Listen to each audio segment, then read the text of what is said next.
There's no doubt that feminism brought real change. Not that long ago, women couldn't vote, access higher education, or control when to have kids. Thanks to these movements, women now have legal rights, birth control educations, careers, and strong protection in the law. That's great progress. We can't deny that they deserve this. But here's where the conversation gets cited.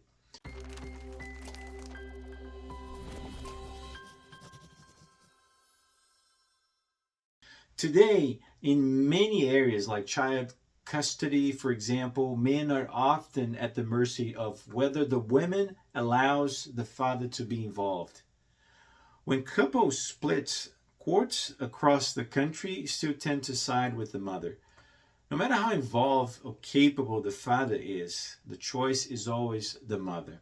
And they don't look over the interests of the kids. It's always the mother's interest.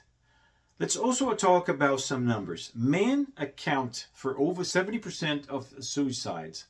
Men are more likely to drop out of college. Men make over 90% of workplace death.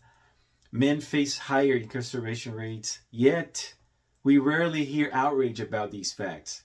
Some people say men build systems to keep women in check, but the truth is a bit more complex and older than modern society.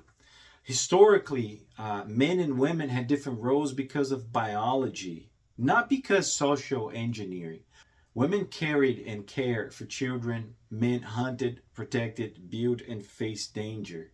These weren't power plays, they were survival strategies. Fast forward when we look now how society is, women can choose to work, study, lead, or raise kids, or do all of it. That's a win for them. But then some claim men still have more advantages. Okay, so let's slow down here for a minute. If you look at the average workplace, women are thriving in many fields that men don't. Healthcare, education, psychology, HR, communications, medical industry, all areas where empathy, detail, and care are key. Women also have better average grades in school and are more likely to earn college degrees than men. But when the comparison shifts to CEOs, billionaires, and presidents, things look different. Why? Well, because that's the most competitive slice of society. Even among men, few ever make it. If you look at it, you need insane hours, constant stress, and often sacrifice your personal life. Most people, including most men, don't want that. And here's the kicker. You don't see protests demanding more women in jobs like construction, welding, deep sea oil drilling, or frontline combat. These are jobs mostly held by men, and they're dangerous, they're dirty, and thankless. Equality should mean equal opportunity and equal responsibility, right? Not only about equal rights. Another point, society often criticizes how men see women as objects. But let's be real, many women also judge men by their success, status, or income. They see their wallets. So we can call success object.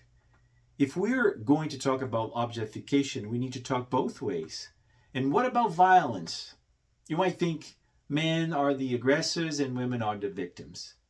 If you look at the numbers at the CDC, domestic violence is committed by both genders. The narrative is just not balanced. I know women face more, fear. They're more fragile physically, and sex violence, I think, takes a toll way heavier than in men.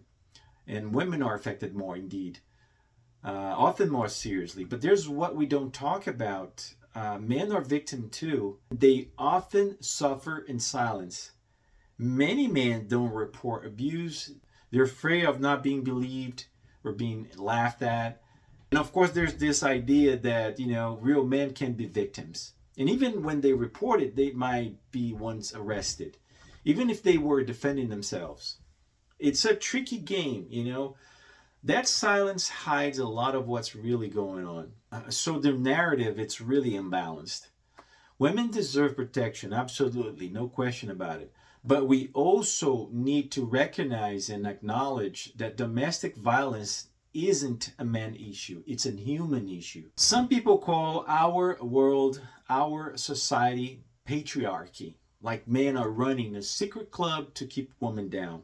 But that doesn't hold up. In the most gender equal countries like Sweden, Norway, men and women still choose different careers. Women lean towards people centered work, men lean towards system focused work. And I ask you, why that? Well, because preferences and biology play a role here. It's not all social pressure. I'm going to give you an example. Look at college majors: psychology, education, social work, dominated by women. Engineering, physics, and computer science, math, mostly men. But access to those programs is equally open to all. So maybe it's not oppression, it's just a natural distribution. So I guess no, we are not living in a patriarchy. We are living in the most free, most open, most liberal time in human history. Instead of fighting a war of sexes, maybe it's time we look at both sides, see the real challenge men and women face, and work together to build a society that respects both choice and reality. In the end, when one sex loses, both sex lose.